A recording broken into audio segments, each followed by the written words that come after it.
This episode is brought to you by Portland Distro. If you like underground music, movies, and more, go to portlanddistro.com for licensed merch, vinyl, CDs, and more. Plug in the discount code 10OFF, TENOFF, for a 10% discount at portlanddistro.com. Welcome, everyone, to the latest installment of Everything Went Black. Ralph, how are you? I'm doing fine.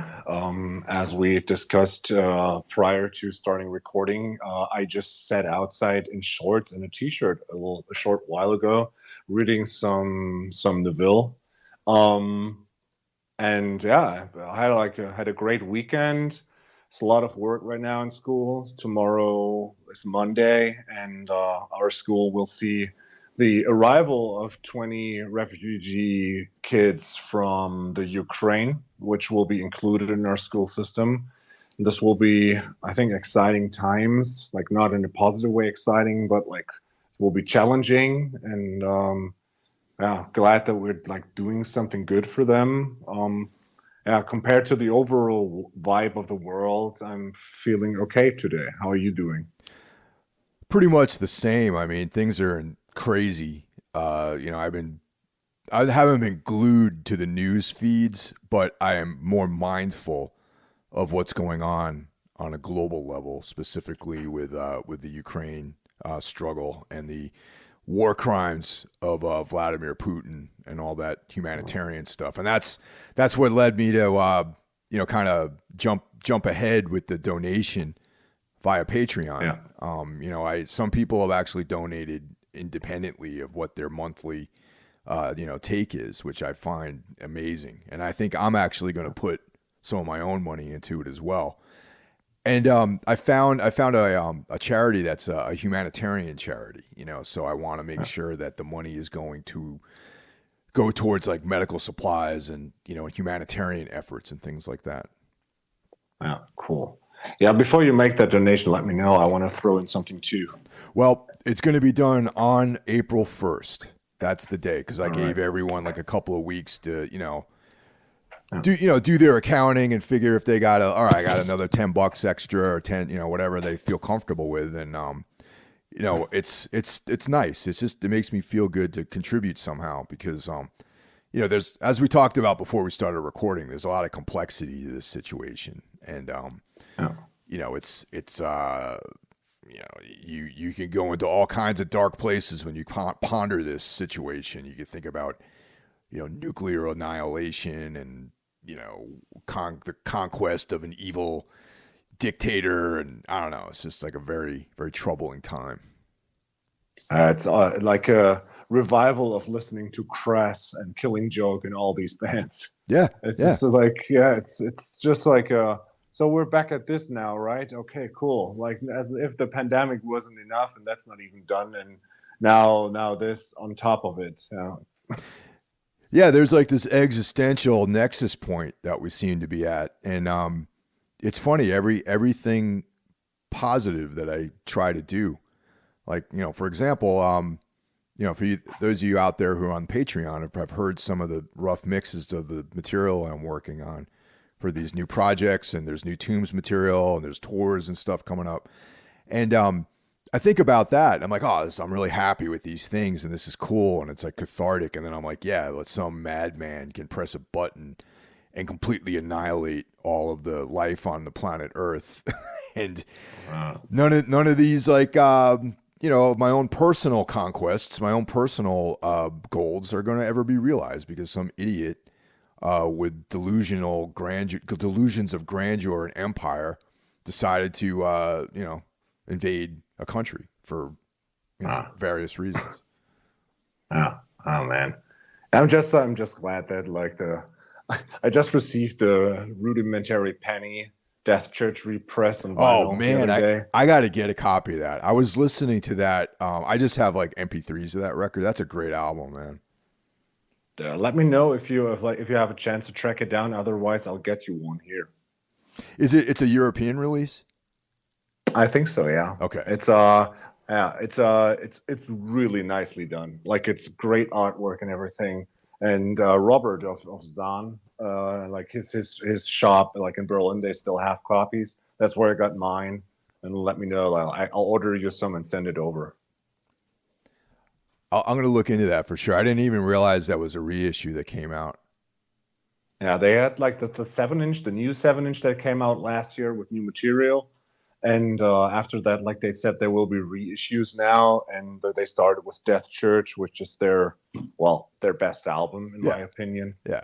Yeah, and just the artwork is like a fold out A2 poster, like with all the lyrics and liner notes, and it's just amazing. I would like to frame that. I just need to like get a second copy just to have like the artwork framed and put on my wall.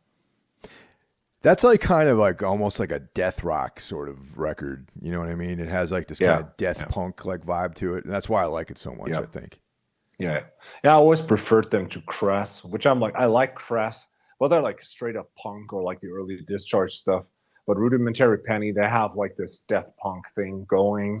Yeah, and I'm really into them. I like Crass, but it's more, I like Crass like conceptually. You know what I mean? Yes, Like yeah, the concept and the ideology is interesting, but the music is sometimes I'm not so into the music really. same here. Yeah. Yeah, but it's just like the status and the overall hierarchy of this sort of music. Crass is like super important. I think they're like equally as important as Discharge, one might argue. Yeah. Sure. I agree. I agree with that. Well, But since we're talking about Patreon, let me shout out the newest members of the Legion. I'd like to thank Robin, Christian, Mikey, Thomas, and Daniel.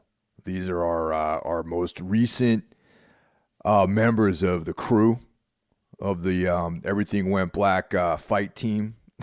so so yeah, man, welcome aboard. And I'm really once again overwhelmed with emotion by how cool everything's been and how responsive people have been, and it's motivated me to keep producing stuff. And what's kind of cool is like since people have joined this thing, it's kind of more of a focused interest group, for lack of a better term. And there's we yeah. have a back and forth, and people recommend things, and we're going to be getting to some of those ideas. I mean, Ralph and I did one of those ideas as a regular episode, the guitar player episode, which was directly out of a Patreon recommendation by Alex. Actually, someone who I know really well in the real world, Alex of Hot Blood, New Jersey, a good friend of mine. And yeah, he thought it'd be a great idea, so he proposed it, and we followed up, and we did it. And there's others out there that we're working on, and so keep an eye out for that stuff. Yeah, I had a great idea and I want to pitch it now, like right here on the air, so to say. Okay. And yeah, maybe that's something people are into. Like for years and years. I mean, we all like grew up like most of us with hardcore and punk, and we always had the topic about like how we are not into like the youth crew hardcore thing. Um, Yeah. and they always had like their crews, like the DYS crew and Cable 315 Straight Edge of Earth Christ and all these things. Um, and then there's stuff like the Turbo Jugend or Turbo Negro. And I always wanted to have like a Cthulhu youth crew. Nice. Yeah, man. Now, like I'm not youth anymore. But then again, it's just like, should like first of all, we would need a name for like the legions of the Everything Went Black Patreons. But like we could do a shirt or something, like if Everything Went Black logo, pocket print on the front, and something like Cthulhu the Youth Crew on the back or shit like this. Like yeah, like I could have it printed here with a friend of mine and send it out or something. We should discuss like having at some point with enough Patreons, maybe people are willing to throw down like $15 or $10 or something, and we'll do T-shirts. Well, we have enough people on the Patreon that it actually would be like worth doing a T-shirt at this point if people want that, because when I first started doing this, I figured we'd have like one or two, three, maybe five like members. You know what I mean? And I was like, yeah, let's try this out. But we actually have like a pretty solid group of patrons now, of I can't say bros because we actually have a couple of ladies that are on the Patreon now. So fucking participants, Yeah. And Yeah. so maybe I'll send out a message, see what you guys want. That I like the Cthulhu youth crew idea. Yeah. If that's something that you guys are into, I say we should make it like a purely democratic thing, man. Like propose some ideas. Where you and I both love weird fiction and Lovecraft and the Cthulhu mythos, so my vote is with you on that. I think that's an awesome idea. Yeah. Also, you heard it right here, people. Join our Patreon if you're not on there already. And if you're on there, and we know like a bunch of people will listen to this episode earlier than the others because they're on Patreon, let us know in the comments section and what you think about this, or like if you have other great suggestions, and maybe someone's out there who said like, "Yeah, I'm a graphic designer. I could arrange that to like do the graphics." I like this thing. It's the same with author. Like I always try to work with people that I know and like, and then this whole like the whole output has a different feel to it.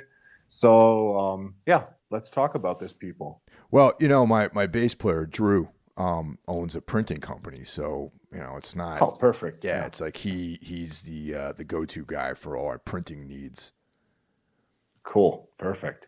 Yeah, so that's cool. And some of the stuff you get on Patreon is, I mean, basically I've been kind of going full on with putting extra stuff up there. So it's almost like you get two completely different shows. You get the free version, and then you also get the exclusive Patreon episodes, which are more focused and more based around, projects and, new material and storytelling and, things like that. And then Ralph and I have our Long Shadows, sub show, mini series or whatever you want to call it, which is a literature based thing.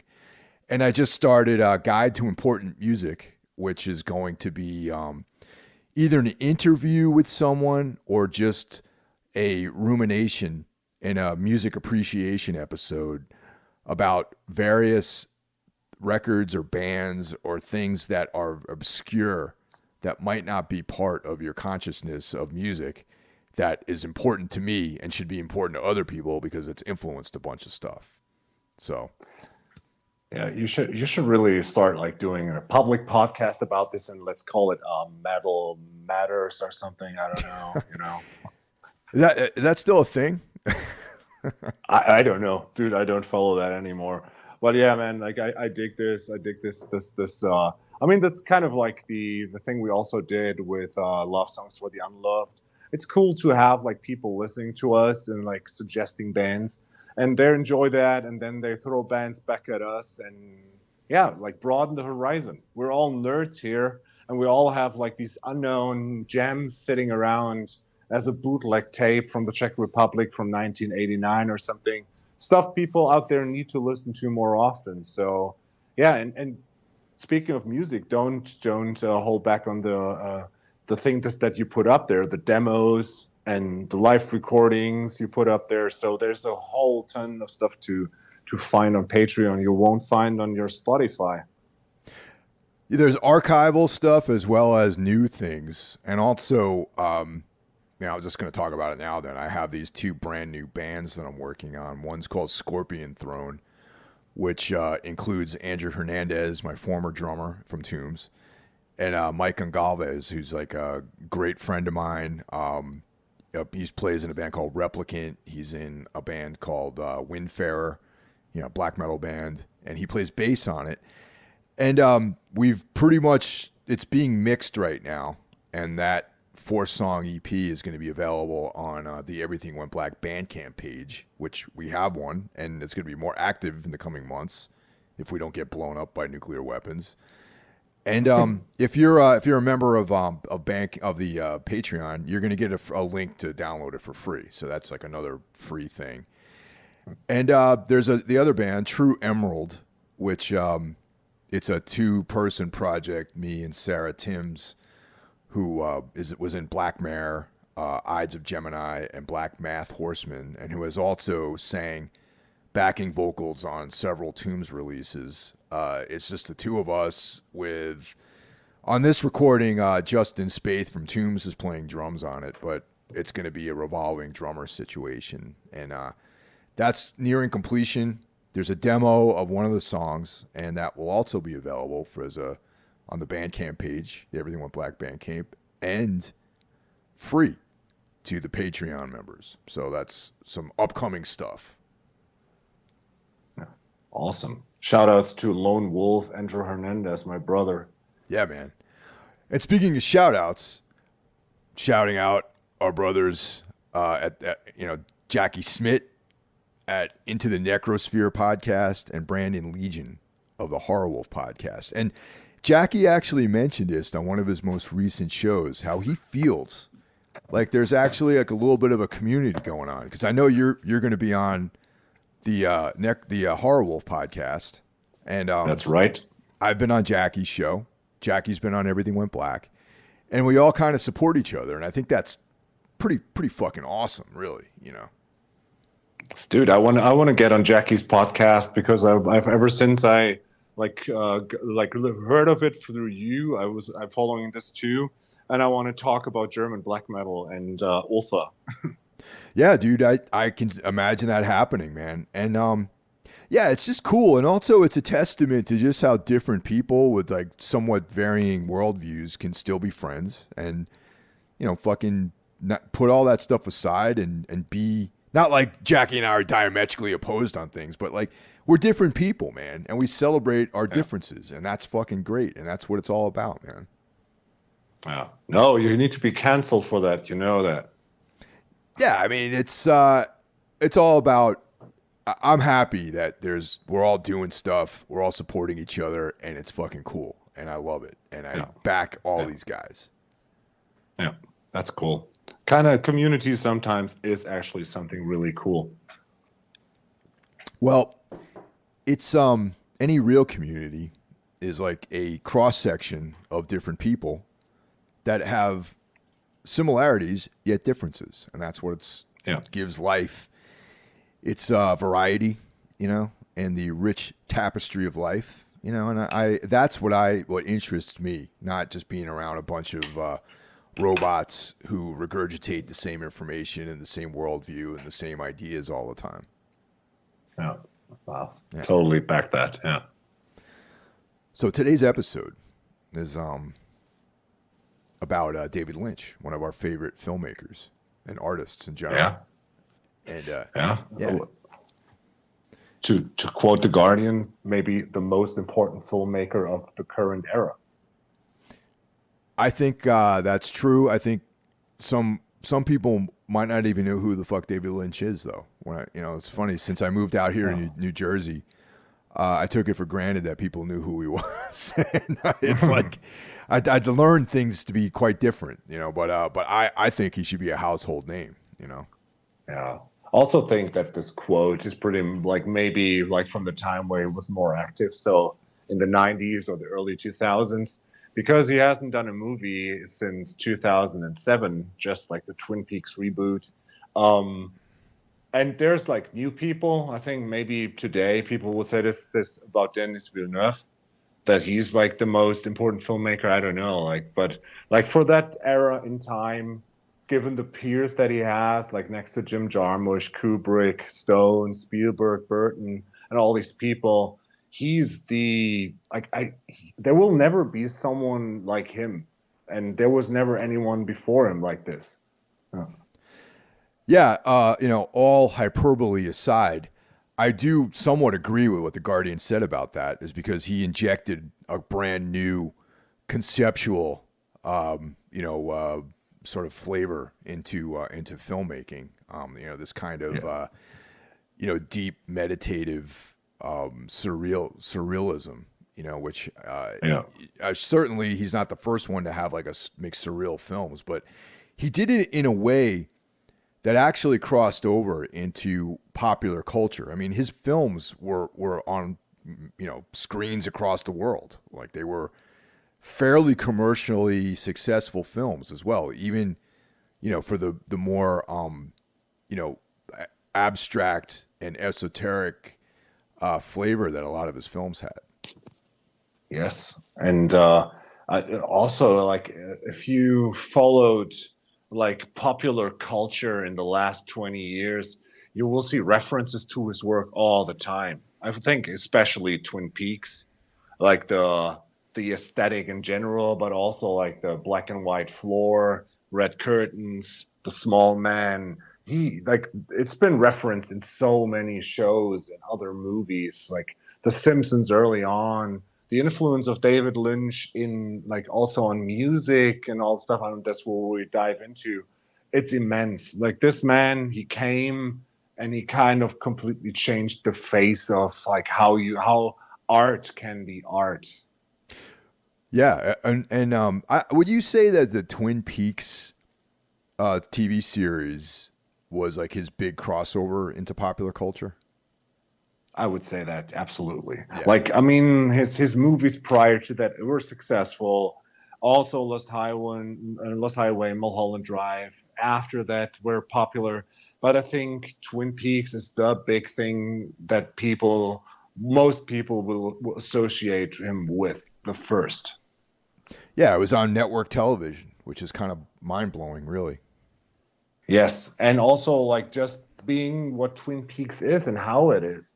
I can like I mean, this is one of the first things that like I mean, we talked about like the 90s a lot and how I was like glad that I was early into music and I was there when Nevermind came out and like the grunge wave, when black metal happened.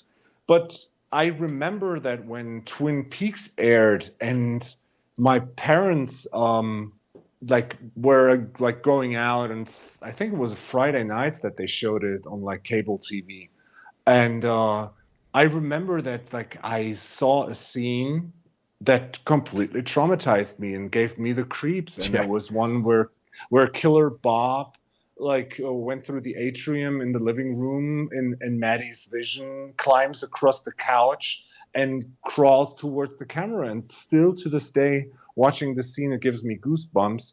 And I was like, what the fuck is this? And it was just like the early days of me getting into horror, but this kind of thing completely changed the way I like to this day like that what horror does to me and what horror kind of works for me. And imagine this at the time where there was nothing like this. There was nothing like this before. And you see Twin Peaks and you laugh about the goofiness of some of it, and then like 10 minutes later you're piss your pants scared. well, I think that's a typical thing with most of his work is that there's like all these different emotions that you feel. Yes. There's like obviously the disturbing terror and horror, but there's also these like very very sentimental, emotional parts of his films, and also some humor. There's like Yeah. definitely like ironic stuff that happens in there, and there's humorous things, and and it's funny. Like lately, I've been tying a lot of things into Thomas Ligotti's like writing, but I I'm not saying anyone is influenced by anyone because Ligotti was active around the same. I mean, he started writing like his earliest work was in like the '80s and all through the decades. But the same when I read a Thomas Ligotti story, there's parts of it that are funny. You know, there's like Yes. this very very dark humor. Uh, there's parts of it that are terrifying on a very bleak, esoteric, level. And there's like a feeling of just that you're in a different, slightly altered world, and that's always been the case with David Lynch, where Yeah. you're in a world that's different than the world that we currently live in, but it's similar enough where you can relate to it. You know what I mean? Yes. Yeah. Yeah. And I would go further and make a real broad statement, which I think you will back. Um, Given what you just said about Ligotti's stories and David Lynch's work with having all this darkness mixed with really emotions, really deep emotions, and also like kind of like funny or like humorous aspects is what made like what is the pathway to what was True Detective season one. Sure, absolutely. Yeah, I mean that's clear to me. Yeah, Yeah. yeah, Yeah, it's because also like as much drama as in there and as dark as it is, there are these cheeky, witty, almost funny satirical moments. Not as clumsy as like the characters like Deputy Andy in Twin Peaks, where you can like just laugh about it because it's so weird. That's not like that's toned down in True Detective, but just like there's a winking eye at some points amidst all the darkness and the cryptic vision that this show is. And I think that like David Lynch is the godfather to all of this. sure, absolutely, man. Before we get too deep into that, I want to just bring up a couple of interesting facts about David Lynch. You know, his life. Yeah. That he's from Missoula, Montana, originally, which is like one of the only cities in Montana. Yeah. Sorry to you don't really have too many cities out there in Montana. You have like a lot of towns, but an actual urban center is Missoula. He was a Boy Scout and made it up to the level of Eagle Scout, and he was also present at the inauguration of John F. Kennedy. Isn't that cool? Yeah. That's well, yeah. And also the thing is about Montana, he's just been there for 2 months. Did you know that? I didn't know that.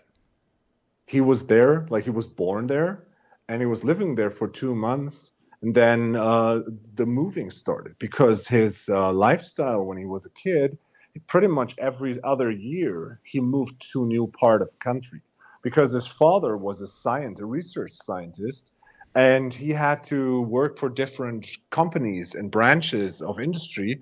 So he moved around a lot. So he saw like a lot of landscapes and like the longest time he spent in Washington and in Idaho, which kind of like leads into when you later watch Straight Story and Twin Peaks. That's where these things are settled.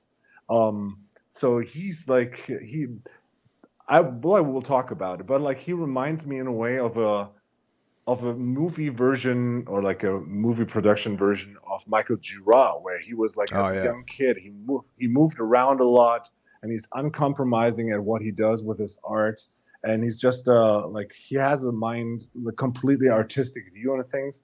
But maybe that's because he moved around a lot, and he said like in an interview, he said he actually enjoyed it, like he liked this lifestyle. He was, of course, he had problems like fitting into school and but he actually enjoyed it that he didn't stick around to one place for a long period of time. that probably contributed to his you know, being a peculiar sort of person, is always being Yeah. uprooted every so often. And I also focused on the fact that he was an Eagle Scout, which I think plays out in a Yes. lot of his films, like this kind of Yes. utilitarian, like I don't know. There's like an aspect to a lot of his characters where you're like, oh yeah, I bet Dale Cooper was an Eagle Scout too. You know, Yeah. Yeah. yeah.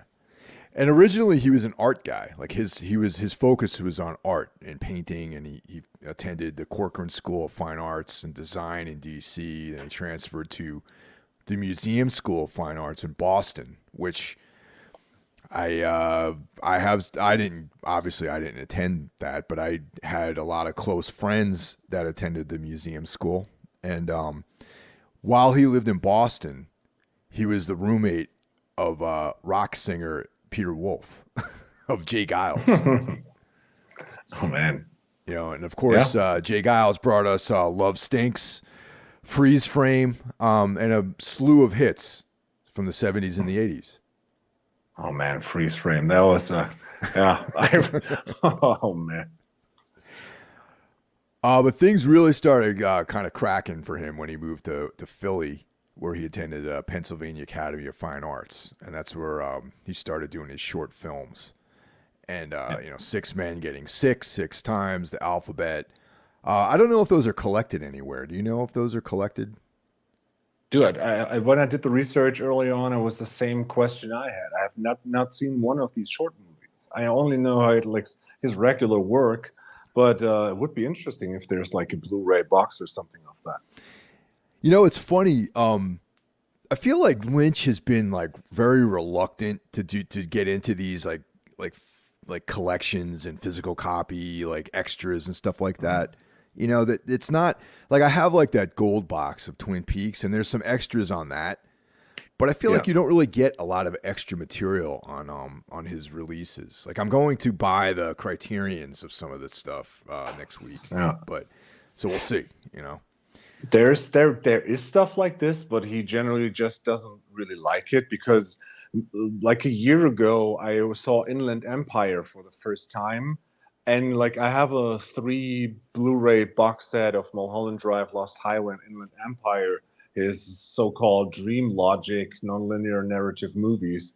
Um, I there's no bonus material whatsoever on there. Yeah. But there is a like a making of like an hour-long special on YouTube about Inland Empire, which also is not narrated. It's pretty much just someone with a camera filming the camera crew and the work he does. Um, but since Twin Peak was this big phenomenon in the 90s, I assumed that there were people that already collected all the shit what they could get their hands on. And when Twin Peaks turned 25 and the third season came out, there were these reissued Blu-ray box sets of all this stuff, and there's tons and tons and tons of bonus material on there. So when it comes to Twin Peaks, you will find all kinds of stuff. There are books. Mark Frost, his co-writer to Twin Peaks, he released 2 books, which pretty much is collecting the findings of the FBI of the Bureau, and like the things that Diane took notes of when Cooper called her or made like these recordings. And this is just such a fine art, and like to construct this gigantic universe as a narrative. Um, but this is the only product of David Lynch you will find such info on. Yeah, that's the thing, man. You know, and that's cool. I mean, I'll be happy just to have like Blu-ray, you know, copies of this stuff with like, you know, Yeah. remasters or whatever. But yeah, I would love to see like more extras and interviews with him, but you know, say la But then vie. again, I think that's also part of the way he sees his art, because you will never find like there are interviews with him, but you will never find one where he actually says into the camera, "Yeah, this is what I meant with this scene." That's not what he wants to do. And I think like I mean we will talk about the development and like of his movies. I think these movies are not made to be watched to understand all of it completely. It's not like I just, for example, I rewatched There Will Be Blood the other day, one Right. of the best movies ever made. And this is pretty straightforward, you know? You Yeah, understand the narrative, exactly. you understand the story. Even with some of the more obscure stuff, you can find like you know what they're aiming at. David Lynch's work is like living in a dream. It's weird. It's non-linear. Like sometimes the movie goes in both directions, into the past and into the future at the same time, and that's how dreams work. And you can interpret whatever you want. And I mean, yes, there's like watched Lost Highway and Mulholland Drive like the last few days. You can try to like kind of make a gist of it, but then with Inland Empire, there's no way. You know, it's just like you take it for what it is because it's Lynch. It's enjoyable. It's interesting. It gives you stuff to think about, but there will never be an explanation to it. Yeah, and a lot of people can't hang with that, but you know, Yeah, I can obviously, and so can you. You know.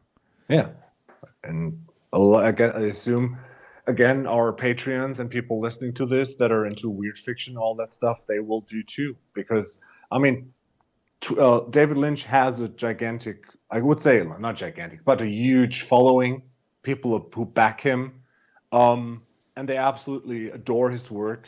His art, like there were several exhibitions also in Germany on tour with his paintings and installments and the music he has. He has many friends that are musicians, and he's connected, like for example, also Jim Jarmusch is. Um, but yeah, man, it's just like I think like people that are into Lynch, they know it's not about understanding exactly what he wants to tell you. Maybe sometimes he doesn't even know what he wants to tell you. When he got into filmmaking when he arrived in L.A. and that's where he started studying filmmaking at the AFI Conservatory. And this is the environment in which he produced Eraserhead, his first feature film. Now, let's talk about how you and I both became fans of David Lynch, like what our entry points to his canon of work are. So how did you become aware of him first? Yeah, like I mentioned earlier, it must have been 91 with my parents going out on the weekends, and I was 12 by that time. So I was already allowed to stay at home alone, like take care of my sister. Like I don't like right now, I think like 12-year-old watching over his little sister. Well, it's okay. And I always like was obsessed with watching TV, and Twin Peaks aired like I think from what I read afterwards on the internet, it was always like 1 week after the Americans had it. So like the new episode of Twin Peaks came out 1 week, and a week later the same episode finally hit Europe. Um, and then it's like I remember that on Fridays, like I must have watched 2 or 3 parts of that, but didn't really get it until that one scene happened with Bob climbing over the couch. And then I was hooked to that and I was really scared. So that was the first time I heard of Twin Peaks. And then that was the time where you just had like network TV, no streaming. There was no DVDs or video. Yeah, well, back then there was no DVDs. There were videotapes at Yeah, best, but VHS. Yep.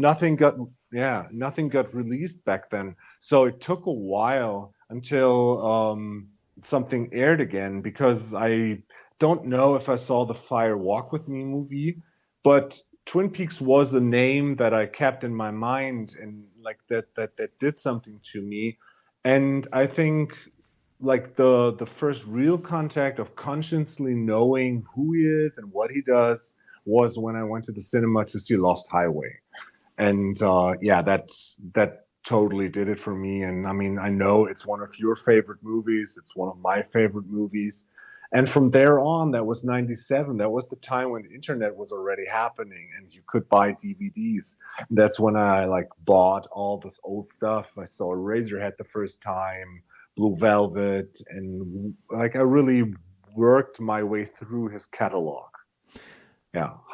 And Lost Highway is actually what prompted us to do this episode, because this is the 25th anniversary of this year is at least Yes. the 25th anniversary of the release of that film, which blows my Yes. mind actually. Yeah. Unbelievable, right?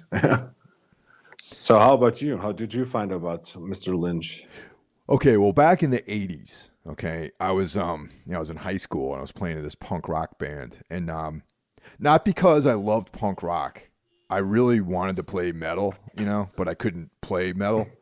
so so I ended up being, me and like the 5 people I went to school with that knew about different music. We had a band, and that band did a bunch of parties and like low level kind of stuff. And then we were attempting to like branch out, so we played a show with a bunch of like speed metal bands in Poughkeepsie, New York, at some like teen center, like type of all ages type of venue. And it was like, we played there a few times, and we played there a couple times with the same band. And it was this, I forget their name. I wish I remember their name. But I remember at one point the singer was like, "This is our new song. It's called Dagger Through Your Heart." Right. And it was like this kind of like, it wasn't glam. It wasn't quite speed metal, but it was like very aggressive, heavy metal, Now, I know that that's the background, but the guitar player, the second show we played with them, the guitar player was this like really cool, like black dude who, which, is kind of like a weird thing in the 80s for an African American guy to be in like a suburban heavy metal group. That was like definitely, not the usual thing. So this guy looked fucking cool. He was wearing this black blazer, and underneath the blazer, he was wearing an Eraserhead T-shirt.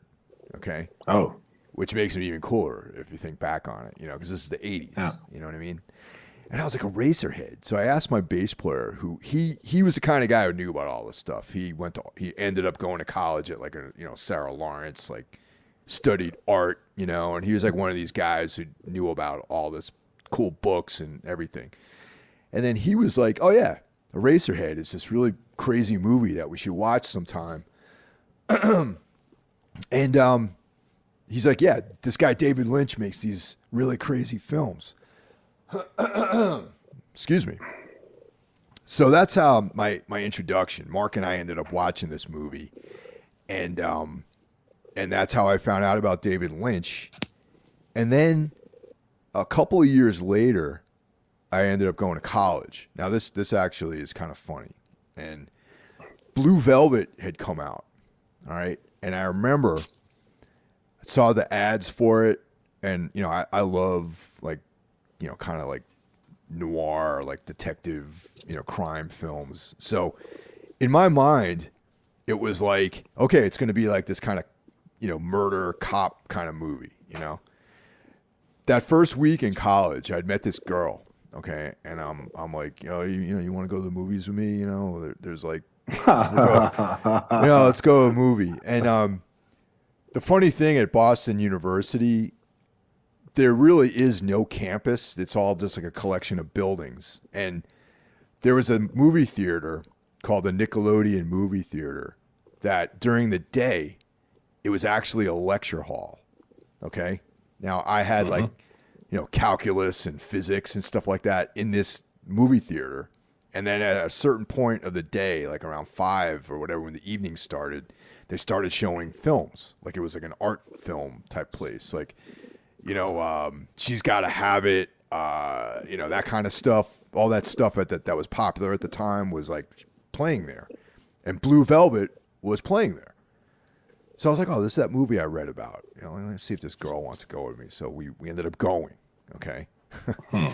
Now, right quick, I started realizing this isn't your regular average film. You know what I mean? Mm-mm. And then that scene, that very, very brutal scene with Dennis Hopper and Isabella Rossellini happens, okay? And the girl that I was with, she's like, I can't watch this, so we have to leave. And in my mind, I'm like, oh fuck, man! Like this is like, so of course I left, and I never talked to that girl again after that because she's like, what kind of fucking animal takes me to see a movie where like in the first like 5 minutes this like beautiful lady gets raped by this like fucking degenerate, you know what I mean? So anyway, that didn't go anywhere, and so then it wasn't until a few weeks later where I just went by myself, which was like pretty much how I enjoy movies anyway. It was alone, I go out like tonight. I'm going to see Batman by myself. Oh, nice. Yeah, so that's my entry point. I didn't watch Twin Peaks in real time. Like I actually didn't watch Twin Peaks until like I don't know, like almost the year 2000. Really, I didn't. Okay. All through the 90s, I was kind of in this like Huckleberry Finn adventure through the 90s where my living conditions weren't such that we had TVs and stuff like that until, maybe like 97, we had a television just with like a VHS player. We didn't actually have like TV, or anything like that. So, yeah. So that's it. Yeah. That's my story. Yeah. Huh. I had 2 points that I wanted to address. Damn. Now I lost my count here. The one thing is definitely that like while you were giving like the roundup of yours, I remember that like between me seeing Lost Highway and like seeing Twin Peaks on TV, one point that I have to like get out, because there was the thing where I thought about of course people out there will be a playlist again with music, sure, because David Lynch is a very musical person, and music plays a very important role in all of his output. I remember in the times that we talked about, like the 90s, when everything changed and my my thesis was that like in the 90s, everything changed because of grunge in music, and like thrash bands like Creator changed their sounds, and also Anthrax. And Anthrax released The Sound of White Noise. And that was 93. And had a song called Black Lodge on there. Yep. And had like a guitar without distortion, but with a tremolo pedal going, and had this really dark and creepy vibe. And later, like in interviews that back then had Headbangers Ball, you could see like Scott Ian like being completely obsessed with Twin Peaks. And later on, I mean, now he openly talks about how much of a nerd he is. And I mean, they like had a cameo appearance on the Bundys and all of that stuff. Like he's been in several TV shows, and yeah, for him, like Twin Peaks was also a total game changer. And that was also like kind of the vibe. Like I think Twin Peaks changed the way people see culture as well. Like everything was getting darker in the 90s. That's what was my thesis from the get-go when we like started talking about this. Like that bands changed to a more darker sound, more serious things. Like because Anthrax before that, of course, they had like social criticism and like some party thrash lyrics. Never been like a huge fan of Anthrax. Like there's good stuff. I like this the Persistence of Time record is cool. I like the Bring the Noise thing with Public Enemy, the I'm the Man EP where they rap. Like still all good. But like the Sound of White Noise was great and I loved it. It's maybe also because John Bush was singing. I always preferred him to Joey Belladonna. Also because I liked Armored Saint and it was just like a good transition. And I remember like this song and this record like stuck with me, and to this day I think it's a really good record, which is so typical 90s and so untypical Anthrax. But that like piqued my interest, and yeah, and then like I think the internet, like when did Matrix come out? When did the first Matrix come out? It was definitely in the 90s. Fuck, hold on a second, man. Let me. We need to know this if we're gonna have this conversation. Yeah. Hold on a second here. Matrix. Because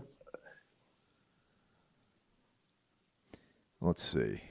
The Matrix, 1999. That's what it says here. Okay. Yeah. Okay.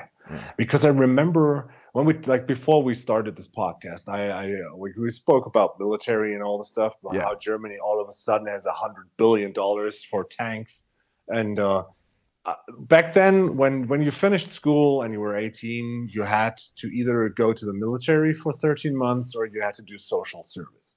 And I did social service back then, and that was the time that the internet really started to be more than a phone that you put into like a station and you dial and you have like these beeping noises and then you have like a green and black internet. But like I remember that the Matrix website was the one of the first that was really like intriguing. Like a while before that, it must have been then 97 or 98, after Lost Highway came out. A friend of mine, his dad worked with computers, and they had internet at home. And I remember the first things that I Googled, it wasn't Google, like what was that, Alta Vista or something? Like one of the first search. Alta Vista, yeah. And I remember I researched Twin Peaks and The Tripods. The Tripods is an obscure British TV show, which is one of my all-time favorites. It's a dystopian like take on the War of the World story in a way. And this is like stuff I saw when I was younger, and I didn't have a chance to track it down. But thanks to the internet, I found like spots where people sent me VHS, like recorded on TV in the early 90s, and they sent me videotapes of both Twin Peaks and The Tripod. So it must have been like after I saw Lost Highway around 98 that I blasted through the complete season of Twin Peaks. And then shortly after that, there was a DVD release of them as well. So yeah, I think the whole thing that Twin Peaks really blew up with me, or David Lynch, was between 97 and 99, I think. Yeah, that makes sense. It's funny talking about the internet and going all the way back even to like Blue Velvet. It's like there was no internet. There was no even the period of time that you're talking about, not everyone had the internet. I remember I didn't have access to the internet in the late 90s, really. I mean, It Yeah. kind of did. You know, it's like I remember when Bill Kelleher from Mastodon, when he was in Today Is the Day, he was talking about like emailing and having to go to the library to get online. Like he had to, that's Yeah. like how he had to like, I check my email like once a week, at the library and stuff, and I'm just like nowadays, like right now, I just looked up the year the Matrix came Yeah. out, Yeah. but back even like Blue Velvet, like, look, guys, I came from a small town, man. I didn't live in I didn't grow up in New York City. I grew up in some like redneck like town, and well, not really a redneck town, but like, the suburbs, you know what I mean? And it's like, to get this information, you had to find it.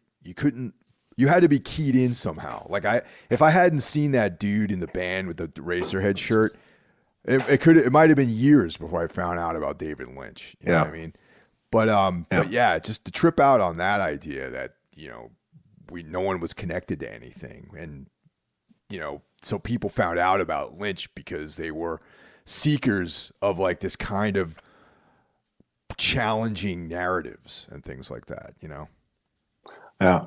It's just, like when I researched like the Twin Peaks stuff, I didn't go into the like the actual back catalog back then.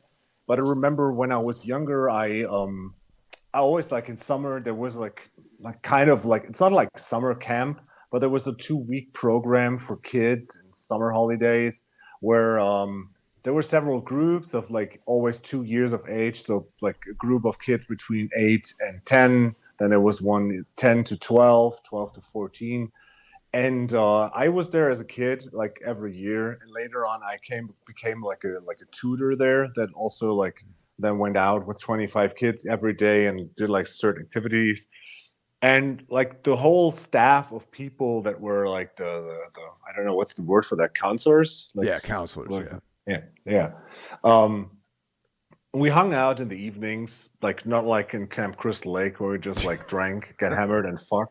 It's just like we hung out and like talked. And there was like one super nerdy guy, and he thought I was into metal and obscure art, and he looked like a complete like, I don't know, like a shit. Now I wanted to use the proper term. I almost said peckerwood, but that's not the term.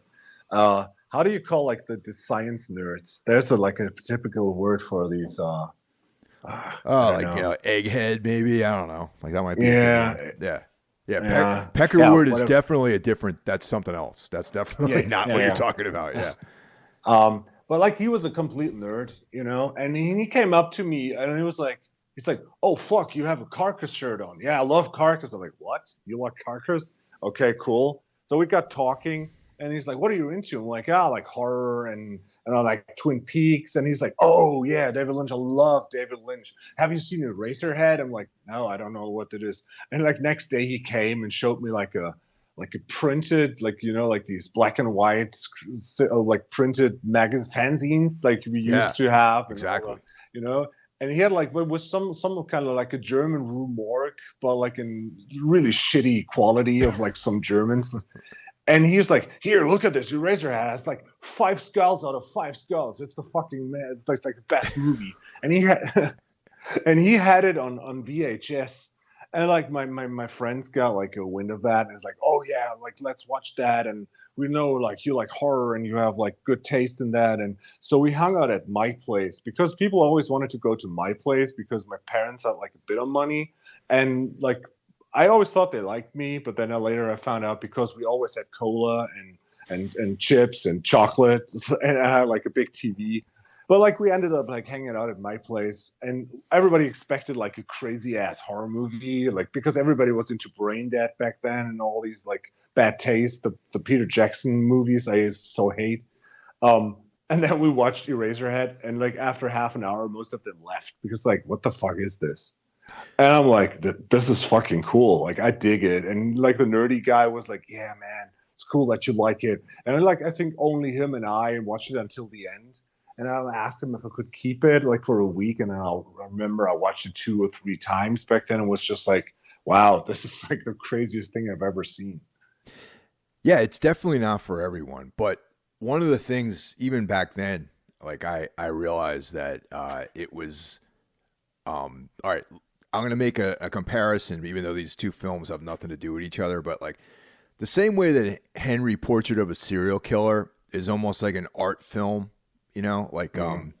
yeah, it's brutal, it's scary, it's like very disturbing, but it's not. It's an art film, really, in a Yeah. lot of ways. Yeah. And as I was watching Eraserhead, like I didn't really know what the term art film was back, Yeah. in my like ignorant 17-year-old mind. But part of me was like, I'm not sure if I like this, man, but I know it's different, and it's the same feeling I had when I first heard Black Flag, back when Yeah. you're listening to like the sort of Rollins era Black Flag, and you're just like, I don't, what is this, man? Like this guy, can he?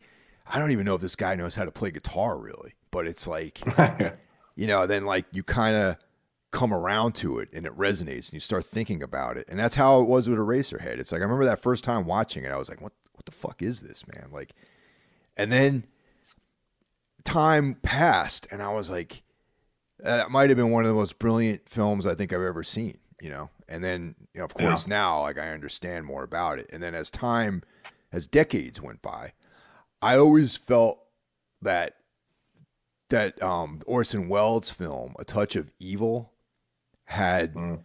some kind of influence on Eraserhead, and I think Lynch at that era, And it's not just Yeah. because they're both black and white, but that's when it started becoming more and more interesting to me as like a film statement, like a statement of intent with film, And I think that was kind of the entry point for the rest of his career, and he just been building on that all these years. Yeah. It's the only thing that like when I was, I mean, around 98, I finished school because like the German school, like the highest level is Abitur, which you have after 13 years of school. And since I like entered school with 5 because I was taller than the others, I was finished with 18, which made me like almost 2 years younger than most of the others.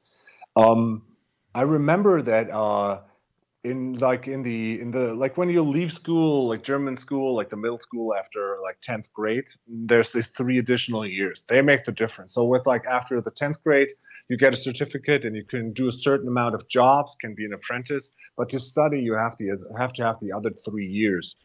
And when I like changed schools to do like these additional 3 years, I had a really weird arts teacher. So before that, my arts teachers were like regular, like all elderly women or guys that like knew how to paint, how to mix colors. This guy had like blue Doc Martens with yellow Oh wow, laces, and yeah, and were like torn up jackets and shit like this. So he always told me about like him being into Sex Pistols and Neubauten and stuff like this. And back then I had no idea. Like the first time like music that we talked about that I knew was The Cure and stuff like this. And so of course I knew what who the Sex Pistols were, but like actually like he knew a lot of nerd bands, and I wish I could like the Ralph right now could talk to him like back then, um, because I think he would like be a great sparring partner talking music. But he like went off the rail, like he went outside of the boundaries of the regular thing you had to do. For example, he made us fill like sort of handkerchiefs, like these paper handkerchiefs with color, tie them up and throw them onto a screen and shit like this, like oh really cool, expressionist stuff. yeah. And I remember that he was the first to show me pictures by Salvador Dali. Oh, And he showed us the movie Chien Andalou, like the Perro Andaluz, or like the Andalusian dog, like the movie that Salvador Dali did in 1929. Have you ever seen that one? no, I haven't actually seen that. Dude, it's a surreal short film. It was released in 1929, and it's black and white. It's really obscure. You see how an eyeball gets slit open with a scalpel and shit like this. Oh So wow, like he showed this movie to us in school, and some girls left the room, and like some guys were like almost throwing up, and I was like, holy fuck, what the shit? What the fuck is this? And later on, I saw Eraserhead, I'm like, okay, like now knowing that David Lynch is like really into like meditation and transcendental meditation and like the dreamscape, like I said, like the dream logic he applies to his movies. And a lot of stuff that Salvador Dali painted is like being based on dreams and lucid dreams. This movie, I wonder if David Lynch is like a big fan or used to be a big fan of Salvador Dali. I would bet money that he is actually, because since he Yeah, he comes from an art background, like his thing was painting originally, and so he yeah, probably was like very well versed in all of that stuff. yeah. Because I couldn't find anything about this. I even Googled like Dali and Lynch, and like there's no real connection documented. But like, I mean, you can find it online, The Andalusian Dog, and I go like, oh, like I guess you will go out there and watch it at some point. Yeah, You will today. see what I mean because like how it's like okay, it's a surreal art film, film noir in a way, and if you watch Eraserhead and then Elephant Man, it's like definitely had like an impact on that. I think. Throughout the '90s and into the early part of the 21st century, that was kind of, I would say, Lynch's commercial spike. You know what I mean? Yes. I mean, Yeah. we had Wild at Heart in 1990. We had The Lost Highway in '97. And Mulholland Drive in 2001. And of course, in 1999, we had The Straight Story, which is like a quiet G-rated film, which a lot of people probably haven't seen, I think. Do you like that? I love it. It's great. It's amazing, right? Yeah. It's such an underrated movie. It's so beautiful. The whole story is. It's just one of those movies like whenever you feel bad and you think the world is at its worst. So right now, uh, that's a movie you can watch and just feel like, okay, do you have, again, you see many familiar faces of typical David Lynch. You've got the late great Harry Dean Stanton in there. Um, it's just a beautiful story with beautiful pictures. And again, I think going back to that Lynch as a kid moved around a lot, had to change places in different landscapes. I think he shows it in this portrait of like someone traveling the states and the beauty that must have. On a lawnmower, by the way. Yeah, right. um, but and also this plays on this sort of emotional sensitivity that is present in pretty much all of his work, really. You know what I mean? Yeah. And but Yeah. this story is, there's no horrific elements in it. It's just pretty much a straight story about Yeah. family and fraternal love and things like that. And I wasn't aware of this film until, I don't know, maybe 2007, where this lady that I had a brief relationship with turned me onto it. She had it on VHS, and she's like, oh, she was like this.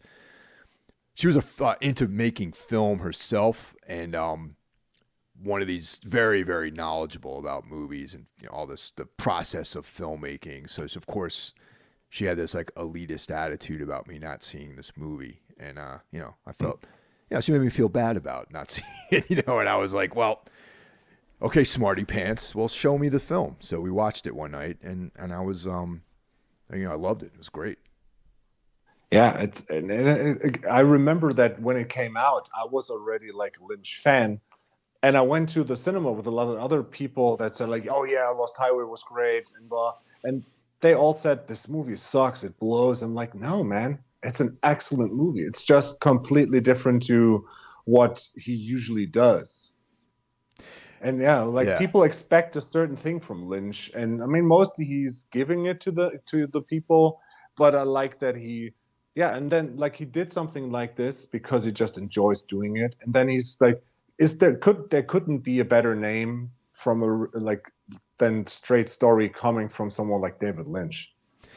Yeah, the funny thing about that thing with that film was like, one of, it wasn't until maybe 1995 where I met a lady who liked David Lynch's films, and and it was this woman, Anne, and she was like a friend of another person I knew, and she had a boyfriend at the time, and I remember like being really like infatuated with her, and she was this like, this like quiet, kind of soft-spoken girl, like, and it's funny, I was going through some old photographs and I found a photo that she's actually in from one of my old apartments and just people hanging out, and I was like, oh, that's Anne, right?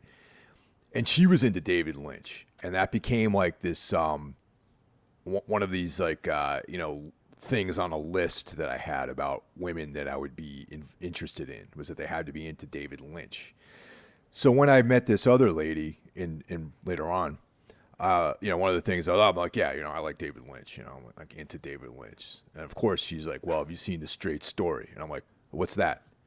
And immediately she put me in my place about like being a David Lynch fan. So, so yeah, it was just like, but now, hey, now I have the education on that, and I'm glad that she introduced me to that movie.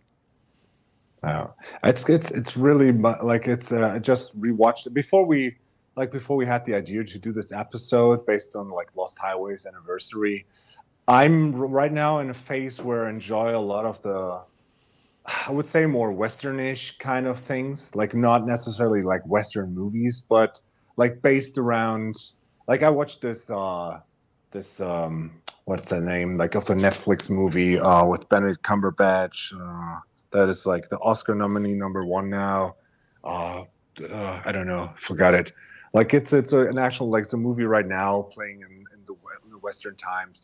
And I rewatched that, like I mentioned, There Will Be Blood, Yeah. and it's like some of the old westerns, like the whole, like we're all like pretty much I listen to Morricone and want to watch the movies according to that. Oh, like the And Italian westerns. yes, right, yeah. Okay, right. And for like a handful of dollars and Yep. these kind of movies.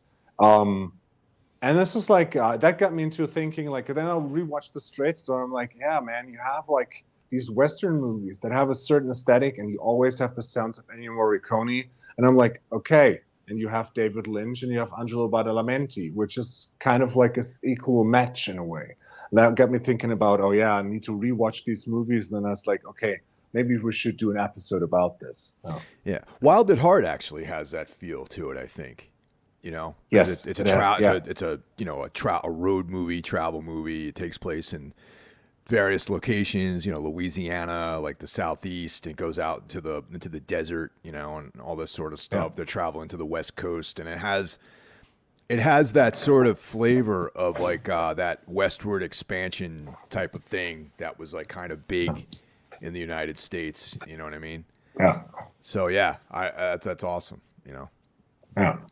And finally, like I have to admit that Wild at Heart was the movie I have never seen, and then I like recently watched it, and it's like I should have seen it earlier. I couldn't enjoy it as much as I would have like when I was younger.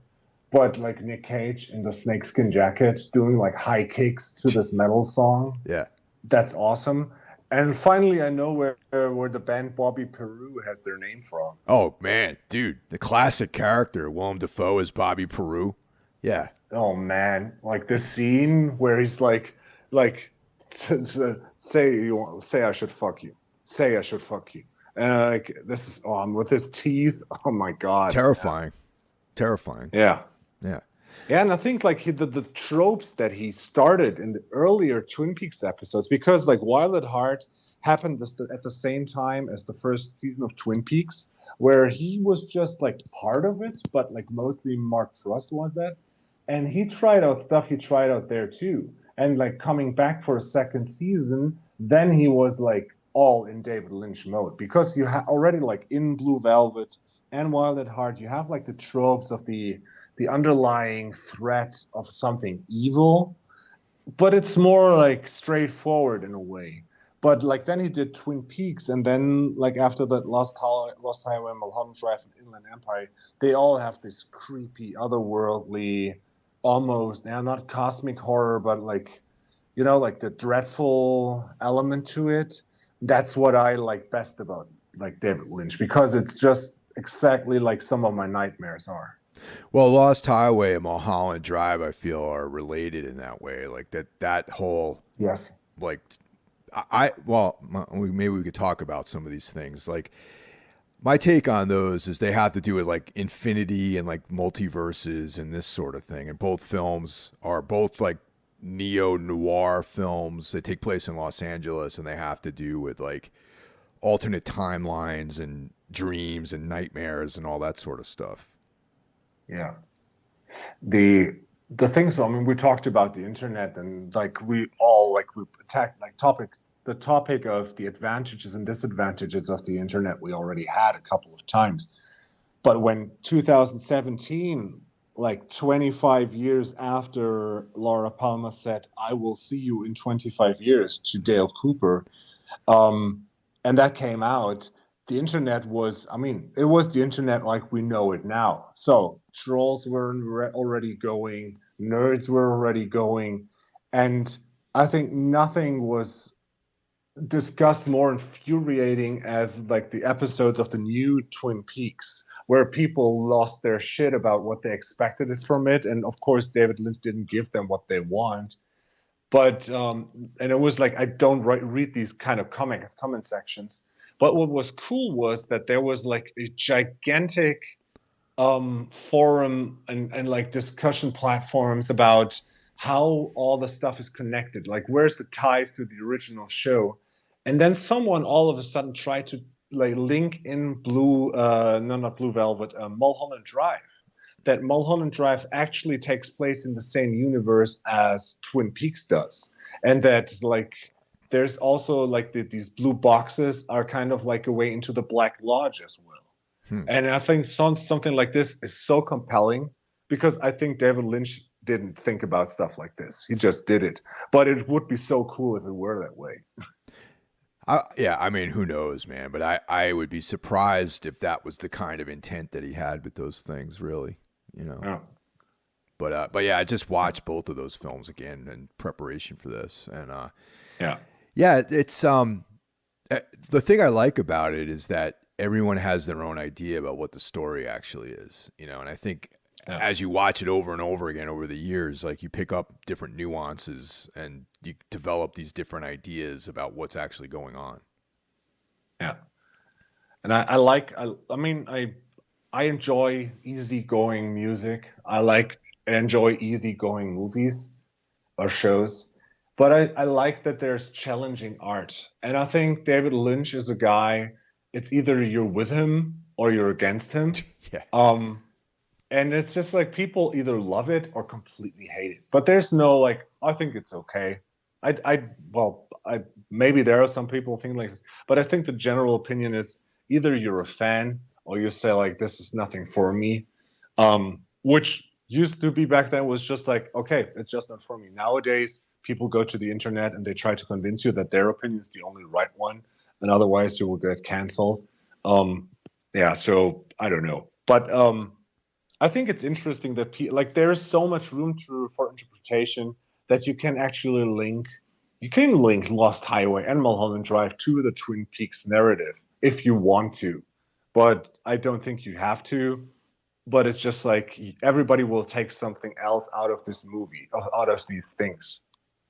Yeah, you know, it's sure, you know, I mean, like just the way I try to reconcile the film in both cases is that you know, I think about like the infinity of like the universe, you know what I mean, where there's all these different timelines, and if some one thing changes in one timeline, it splinters off into another pathway, and that's kind of like, Yeah. you know, there's different versions of yourself and that exist in all these different multiverses, and that I think in Wild at Heart in The Lost Highway we have the Patricia Arquette character who is essentially the same person, but the only thing that's different is she has different hairstyles. You know what I mean? She's a blonde and then she's a brunette. And then Bill Pullman and Balthazar Getty are, in my interpretation, are the same guy, basically. But they exist in different timelines, different multiverses. And the one thing that links them together is the Robert Blake character. You know? And he is almost like this kind of amoral enabler, you know, Yeah. because like the movie begins and ends with Dick Laurent is dead, you know, and then the Yeah. movie is just like one flattened circle, if you will, Yeah. of time that involves these different timelines and different things that go on simultaneously, possibly, but in different timelines, in different multiverses. Eric True Detective season 1. Time is a flat circle. Yeah. Lagauti. Yeah. And I think the funny thing is that the whole multiverse thing is what Marvel is doing right now.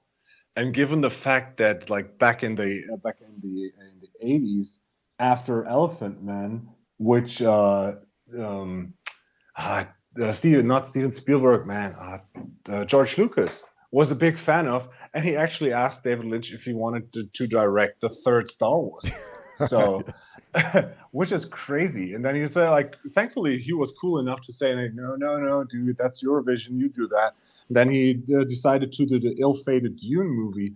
But imagine, like, if back then not Star Wars but Marvel would have been big, because I mean the time traveling multiverse angles were already in the comic books in the 90s and the Yeah. 80s. Yeah. So they would have asked David Lynch to do like a Doctor Strange in the multiverse thing or something. I think he'd be into that. Yeah, unfortunately, the most people that I think you and I would like the film, but most people wouldn't get it. I think, but what brings to mind the Moon Knight series that's coming on Disney, which Benson and Morehouse are directing, which I'm very, very intrigued by that. Hey, dude, it has Oscar Isaac, and he's like one of my favorite actors right now. Moonlight has always been one of the coolest characters, and this given that the whole shebang of Marvel right now is the multiverse chaos thing with Kang arriving, and we've seen what Marvel is actually daring to do with stuff like WandaVision and Loki.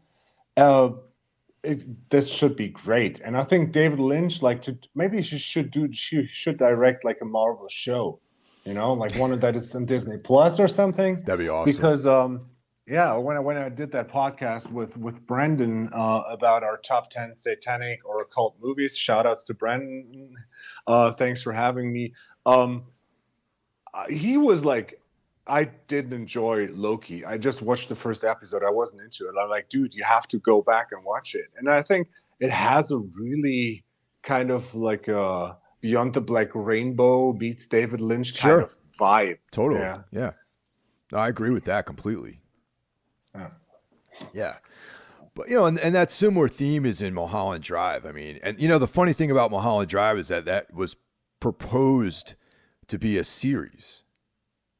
Yeah, it's insane, and anyway, but yeah, those two films, they have like that, multiverse similarity, and the fucking music in both of those films. Oh man, the time frame for me personally, like, being like I don't know, just everyone was younger back then, obviously, you know what I mean, and I was like a few years older than like the Balthazar Getty character that was in Lost Highway, and so I was like, yeah, this is like, reminds me, always get really nostalgic about watching that movie. And that was like a VHS that when I lived on Calumet Street in this apartment in Mission Hill, like someone rented that on VHS and we just never returned it. So we had, and good luck trying to get money out of us at that house. You know what I mean? Like, I don't even know who rented the movie.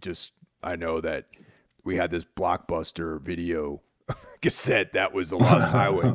So I watched it over and over and over. We had that and Event Horizon, which is another one of my favorite films. And I was like watching those movies over and over and over again, like at that apartment, Yeah. So yeah. Yeah. Yeah. Good time for movies back then. Yeah. Yeah. So, everyone out there, watch more David Lynch, Yeah. It's actually like, given the influence he has, there's not so much output in now with all the streaming and everything is available on Blu-rays everywhere. It's not like the stuff that he like. His movies are not expensive because it's not like a thing that is seen as something where studios can make a lot of money off. So like you can get box sets of like some of the stuff. Yeah, you should go out and like if you actually listen into this episode that like this far and you haven't seen anything by David Lynch yet, really start from the beginning. Really start with Eraserhead, through Elephant Man, even do the Dune movie, and then from there on in it just carries on being epic. Yeah. Have you seen What Did Jack Do? It was on Netflix. It was a short that he made. Oh yeah, with the monkey. Jack Cruz, the monkey. Yes. Yeah. Yeah. Yes. I have seen that. Yes. Yeah. David Lynch kind of humor. Yeah, it's great, and the song, the single for the there's like the music interlude in that. Yeah. Apparently all of his recent recorded output is available on Sacred Bones. Yes, it is. Yeah, you can get a lot of stuff from David Lynch on vinyl at this point. Like Sacred Bones also did like the whole oh God, what's my name memory today? John Carpenter stuff. Yeah, I mean, yep. Yeah. So they really saw the niche there, and it's really cool. Like also, I mean, like someone like Jim Jarmusch is also really active when it comes to music, and it's cool that like people have enough interest in vinyl, so all of this stuff can be released on vinyl, and the whole David Lynch music. I mean, we could fill a complete episode of the same length just with music related to all these shows and movies he did and artists he influenced. I mean, for example, Moby, coming from the hardcore punk scene, getting into techno and electro, and his biggest single, Go, had a sample from the Laura Palmer theme from Twin Peaks, which made it appeal to so many people. Chris Isaak as a reoccurring character in the work of David Lynch, also with the music. It's excellent. It's just such a unique universe that he's created. I love the fact with the reoccurring characters, like, for example, the late, great Jack Nance, Harry Dean Stanton. Grace Zabriskie is one of the weirdest looking women I've ever seen. She always gives me the creeps. Yeah. And she's in almost all the movies. The great Kyle MacLachlan being one of the characters it started with Dune. He's in Blue Velvet. He's in Twin Peaks. And yeah, Sherilyn Fenn, the young Sherilyn Fenn is, one of the most beautiful women I've ever seen. She's Audrey in Twin Peaks, and that's the reason why my cat is called Audrey. Our cat was called Cooper, so I have a tattoo of the owl symbol behind my ear. So yeah, I'm all David Lynch all the time. Yeah, there's the scene in Twin Peaks where Audrey is dancing to that weird jazz music, Yeah. And oh man, that's like the delineation I find. There's two types of guys, I think. There's the men who appreciate that, right? The Audrey character. Yeah. And then there's the dudes who are like, oh no, man, she's like a weirdo, Yeah. So I fall on the other side of the fence of thinking that's a, if I was in like a diner and there's some lady walked in and put on some weird jazz music, some obscure like discordant jazz music and started dancing, I would be like, oh, that's an interesting person there. Yeah. Yeah, she's great. Yeah. Yeah. Well, thanks for listening, everyone, and be sure to check out our epic playlist. It's I'm going to start posting a separate link on Patreon that's just going to have the playlist on it. So, because there's been some formatting difficulties with including it as a post, but if you check out this show on the regular website, it's part of the show notes, the playlist, and so yeah, we'll talk to you guys soon.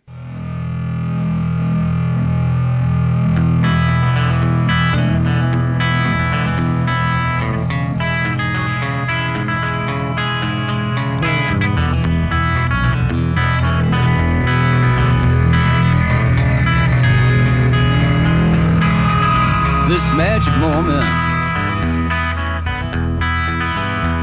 so different and so new, was like any other. Until I met you, and then it happened. It took me by surprise. I knew that you felt it too. I could see it by the look in your eyes. Sweeter than wine, softer than a summer's night. Everything I wanna have whenever I hold you tight. This magic moment, while your lips are close to mine, will last forever.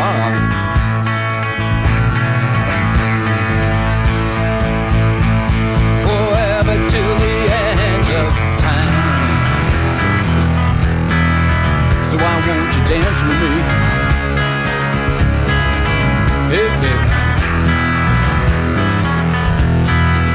Why won't you dance with me? This magic moment, so different and so new, was like any other. Until I met you, and then it happened. You know, it took me by surprise. I knew that you felt it too, by the look in your eyes, sweeter than wine, ooh, softer than a summer's night. Everything I want, I have, whenever I hold you tight. This magic moment,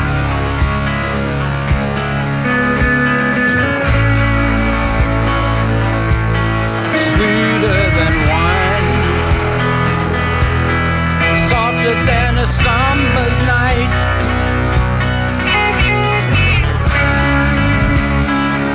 So please,